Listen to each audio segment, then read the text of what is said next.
Do coração do Brasil, foi. Eita, esqueci até a letra. Você vai. Saudade da Bahia retada, viu, velho? É baiano, né, pô? Oh, claro, eu nasci em Salvador, sou soteropolitano, meu amigo. O que é que você quer? 20 segundos, 20 segundos. 20 segundinhos pra entrar. Ainda dá pra... Vai perceber que o baiano é um povo a mais de 1000. Ele tem Deus no seu coração, o diabo no vazio. We are carnaval, we are folia. Vai começar? Vamos lá. Começar. Pode começar? Pode. Fala, minha galera do método, que saudade de vocês. Olha pra isso, rapaz. Morrendo de saudade de vocês. Espero que em breve a gente esteja aqui presencialmente, aqui nesse tete a tete, mas por enquanto, galera, pelo amor de Deus, não perde o foco, porque a nossa missão é a sua aprovação. Tenha método para passar no vestibular. É isso aí, galera. Gente, em geografia vai ser assim, você pediu, a gente tocou para você. Como assim? Eu lembro que na minha live teve um aluno que falou sobre, professor, o senhor vai falar sobre modos de produção, taylorismo, fordismo, toyotismo? Sim. E aí eu peguei esse mote, me perdoe que eu não estou lembrando o nome do aluno, para poder justamente estar trabalhando aqui com vocês. Então a gente vai começar todo o processo de industrialização, estudando inicialmente os modos de produção. Posteriormente, eu vou falar sobre a industrialização dos países desenvolvidos, dos países subdesenvolvidos e, claro, aqui do Brasil. Então, todo esse processo que envolve a industrialização, a gente vai trabalhar a partir de agora, beleza? Começando com o modo de produção industrial, eu vou falar primeiro do taylorismo. E eu queria que vocês entendessem o seguinte: tanto o taylorismo como o fordismo são modos de produção que inicialmente ocorreram nos Estados Unidos da América, final do século XIX, início do século XX. E aí eu queria passar para vocês um detalhe. Por que final do século XIX e início do século XX e por que Estados Unidos da América?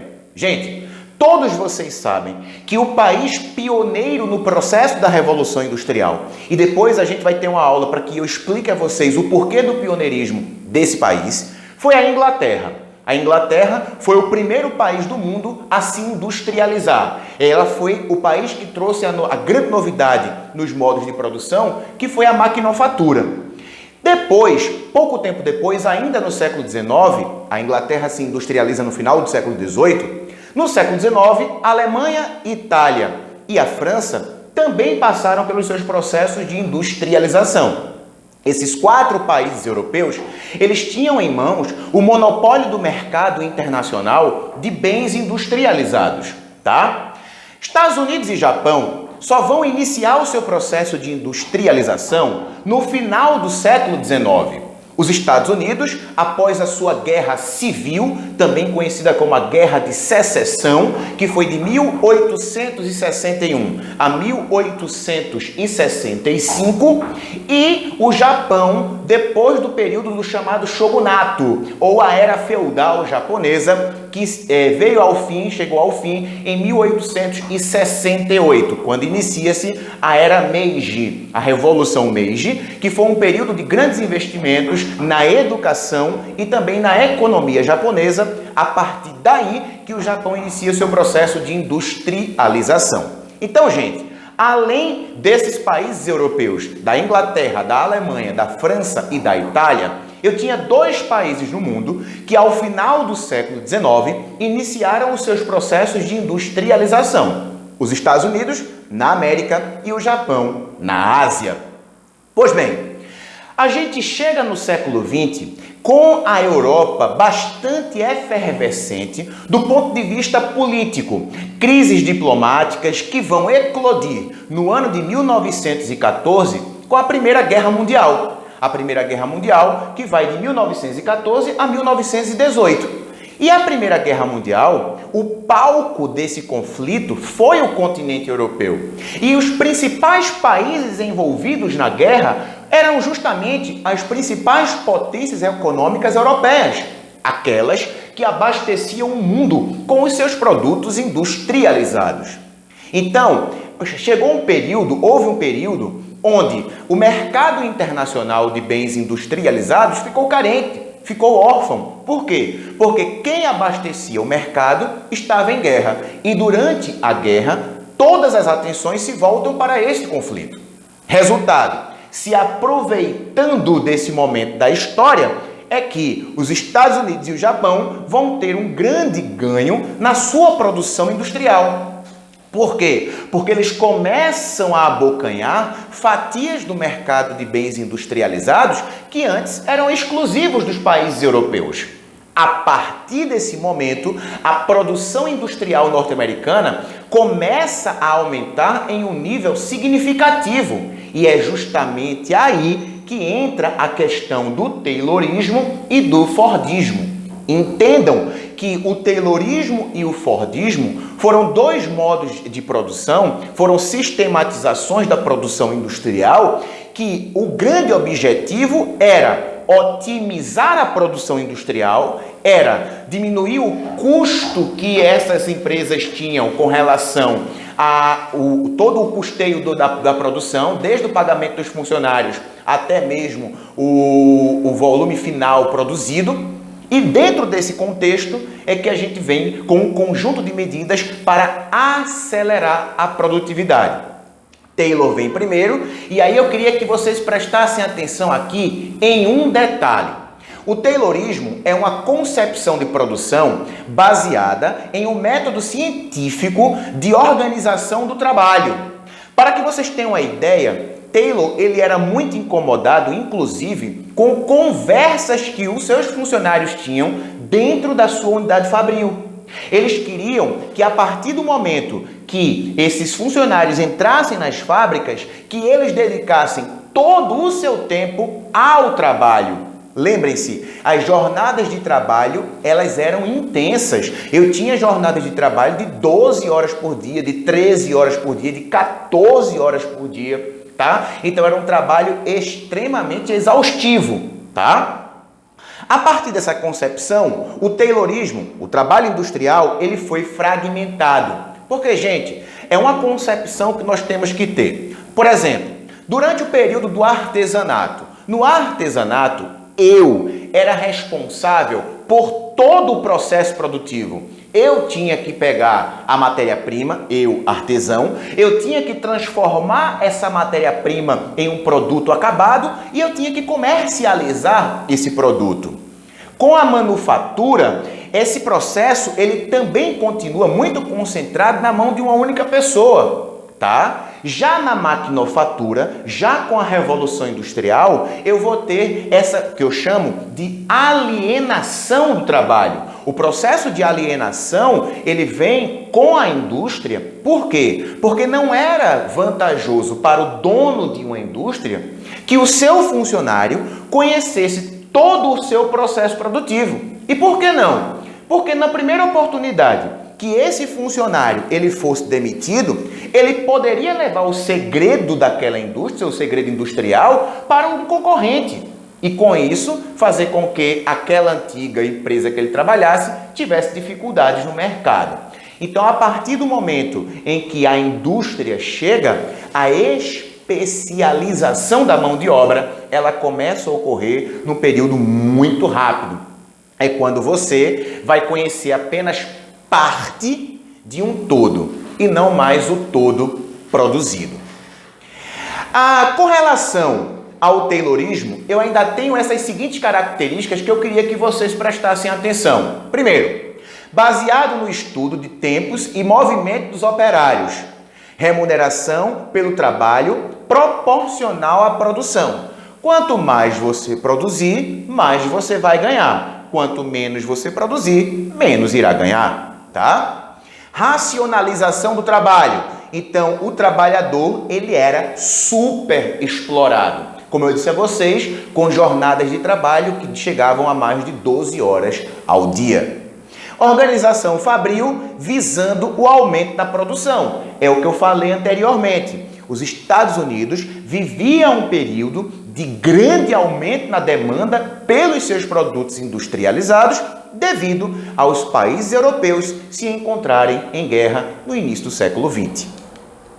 Então aqui eu tenho algum exemplo, você veja toda uma organização onde o trabalhador ele vai executar no seu lugar, sem se movimentar pela unidade fabril, a sua tarefa, então tudo visando otimização do tempo dentro das fábricas. Os trabalhadores efetuavam movimentos com o ritmo imposto pelas máquinas. As tarefas eram ultra especializadas e repetitivas. É como eu disse a vocês, é o processo de alienação do trabalho que vem com a produção fabril. E aí a gente chega a esse cidadão conhecido como Henry Ford. Ford é uma figura bastante controversa na história. Existem vários documentários que mostram a vida de Ford e quão conturbada foi a sua relação familiar, inclusive com o seu filho, quando este passa a se interessar mais pelos negócios do pai. O Fordismo é o nome dado ao modelo de produção automobilística em massa, instituído pelo norte-americano Henry Ford. Como a sua fábrica, que a gente tem até hoje a marca, né? A marca Ford, ela foi a primeira a utilizar esse método, é por isso que a gente conhece o período como chamado de Fordismo, tá? E qual é a diferença, gente? A grande diferença entre o Taylorismo e o Fordismo. Vou explicar para vocês agora. Porque ambos trabalhavam no sentido de otimizar a produção, tá? Acelerar a produção, otimizar o trabalho fabril para poder você ter condições de atender as necessidades de um mercado que cada vez mais buscava produtos norte-americanos, tá certo? Mas eu digo a vocês que a grande diferença entre Taylor e Ford era o olhar que Ford tinha a nível de negócio. Como assim, Danilo? Gente, para que vocês tivessem uma ideia, Ford foi um dos primeiros industriais a poder diminuir a jornada de trabalho. A jornada de trabalho, Ford vai ser um dos primeiros a instituir, por exemplo, as 8 horas por dia. E eu vou dizer a vocês o porquê. Porque Ford, ele queria que o seu funcionário tivesse tempo de consumir, que era algo que com jornadas de 12, 13, 14, 15 horas por dia que se tinha, aquele funcionário, ele não tinha condições físicas, mentais, de ainda, depois de uma jornada de mais de 14 horas de trabalho, ele ir consumir, ele ir ao mercado, ele ir ao comércio, se dirigir ao comércio para poder comprar, para poder comercializar produtos. E aí, a partir do momento que Ford começa a observar isso, ele vai reduzir a jornada de trabalho para que o seu funcionário tivesse tempo de, depois de sair da fábrica, ir ao comércio e comprar produtos também.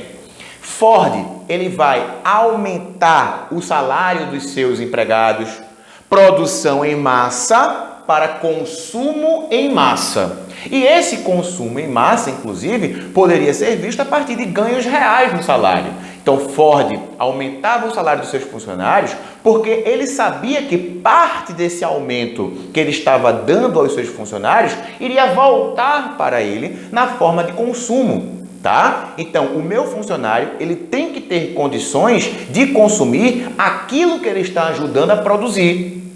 Então, com essa medida, Ford começa a dar aumentos reais de salário aos seus funcionários. E uma grande novidade que Ford vai trazer, gente, é a famosa linha de montagem. Ford, ele cria um sistema de esteiras rolantes que levaria até o seu funcionário aquilo que ele precisaria para executar suas tarefas. Então, eu não precisava nem me deslocar, por exemplo, do meu local onde eu estou realizando meu trabalho para um estoque para poder pegar peças que estão faltando para eu complementar a minha missão. Não. A partir da instalação das linhas de montagem, tudo o que eu precisava vinha até mim. Tá? Então chegaria até o ponto que eu estava trabalhando. Então as linhas de montagem sempre liguem ao Fordismo e não ao Taylorismo, tá? Produção em série e em massa, empresas fabris deviam se dedicar à produção de somente um produto, a verticalização da produção e controle do começo ao fim, cada operário especializado e com uma só função, menor jornada de trabalho e maior salário. Produção em massa para um consumo em massa foi o que eu falei para vocês. Agora, um grande detalhe também. Esses modelos de produção, tanto o Taylorismo como o Fordismo, eles tinham um problema, eles tinham um ponto fraco. Qual era esse ponto fraco? O chamado gerenciamento rígido da produção. Eles não se atentaram aos movimentos do mercado, eles não se atentaram às variações da demanda. E isso, inclusive, foi um dos fatores que levou o Fordismo à Grande Depressão de 1929, que foi a crise da superprodução. Por que, professor, superprodução? É muito fácil de vocês compreenderem. Gente, entendam. Após o fim da Primeira Guerra Mundial, em 1918, os países europeus, eles vão iniciar o seu processo de recuperação, tá? Então, eles vão começar a se reerguer. Mas o Fordismo e o Taylorismo em vigência nos Estados Unidos, produção rígida, o que interessa é aumentar a produção, bora produzir. Só que eles não começaram a se ligar que na década de 1920, a procura pelos produtos norte-americanos começou a diminuir. Mas Danilo, e por que começou a diminuir? Calma, gente, é muito simples. Começou a diminuir porque os países europeus começaram a retomar antigos mercados. Então, eu deixei de comprar a França porque a França estava em guerra. Passei a comprar dos Estados Unidos. Quando a França começou a se recuperar, eu voltei a comercializar com ela e deixei de comprar dos Estados Unidos. É nesse sentido que a demanda, que a procura por produtos industrializados norte-americanos começa a diminuir. O Fordismo, esse modelo de gerenciamento rígido, não se ligou. Quando abriu os olhos, já era tarde. Os estoques superlotados. E a pergunta que eu faço a você, aluno método agora, era: o que é que eu iria fazer? Eu iria continuar a produzir em grande quantidade com meu estoque lotado? É claro que não. Eu tinha que primeiro dar vazão ao que eu já tinha no meu estoque para poder produzir mais novamente. Então, nesse sentido, quando essas empresas começam a observar que não estavam dando conta, não estavam conseguindo dar saída aos seus produtos, às suas mercadorias, elas começam a entrar em crise. Porque eu tenho que desacelerar a produção, eu preciso demitir, mais pessoas demitidas significam mais pessoas sem poder de compra, eu passo a não ter mais condições de honrar compromissos com os bancos que financiaram a produção da minha fábrica, a construção da minha fábrica, a ampliação da minha fábrica. Essas financeiras menores começam a quebrar, bancos começam a quebrar, e aí você tem esse cenário catastrófico a nível econômico. É mais ou menos o cenário da primeira grande crise do capitalismo internacional que estoura em Wall Street em outubro de 1929, tá bom? E depois da crise, gente, tudo vai começar a mudar. Por que eu digo isso a vocês? Porque, inclusive, a partir do momento que a crise de 1929 se instala, o liberalismo econômico ele começa a ser questionado, algo que não tinha ocorrido até então. E aí surge um economista bastante renomado, chamado John Maynard Keynes, e Keynes vai propor um conjunto de medidas para tentar salvar os países, principalmente os Estados Unidos, da Grande Depressão. Esse pacote de medidas ficou conhecido como keynesianismo. E o keynesianismo fazia com que o Estado passasse a intervir mais na vida econômica. O gasto público tinha que aumentar como forma de salvar a economia do país. E isso ia de encontro aos ideais liberais e um dos seus grandes expoentes, o chamado Adam Smith, não é? Então, a partir de 1929, nós temos o keynesianismo entrando com muita força, esse aumento da participação estatal a nível de vida econômica, tá legal? E aí, minha gente, o tempo vai passando, eu chego em 1939, Em 1939, Segunda Guerra Mundial. Um outro golpe duríssimo na economia dos países industrializados, inclusive no nosso querido Japão.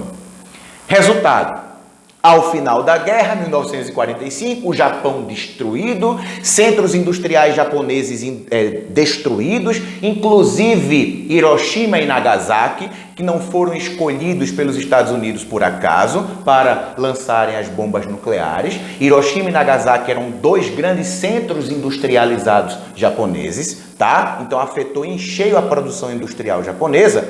E a partir daí, o Japão ele começa a se reconstruir das cinzas da Segunda Guerra Mundial, e com isso o Japão ele começa a enviar engenheiros de produção para os Estados Unidos, o governo japonês financiando esses engenheiros nos Estados Unidos, porque eles queriam estudar a produção industrial norte-americana. Resultado: depois de um tempo, depois de vários meses estudando nos Estados Unidos, esses engenheiros voltam ao Japão e aí vão dar como resposta ao governo japonês o seguinte: nós não podemos copiar nada dos norte-americanos.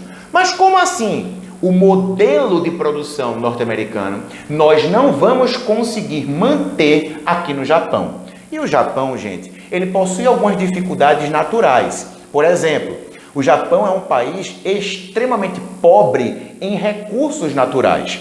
Praticamente toda a matéria-prima que a indústria japonesa utiliza, ela precisa ser importada. Então já é um fator que dificulta. Outro fator: espaço físico. Para que vocês tenham uma ideia, o Japão ele é constituído aproximadamente 84% do seu território de relevo acidentado. O Japão só tem apenas 16% de área de planície, onde se concentra a maior parte dos centros urbanos e, claro, os maiores aglomerados populacionais.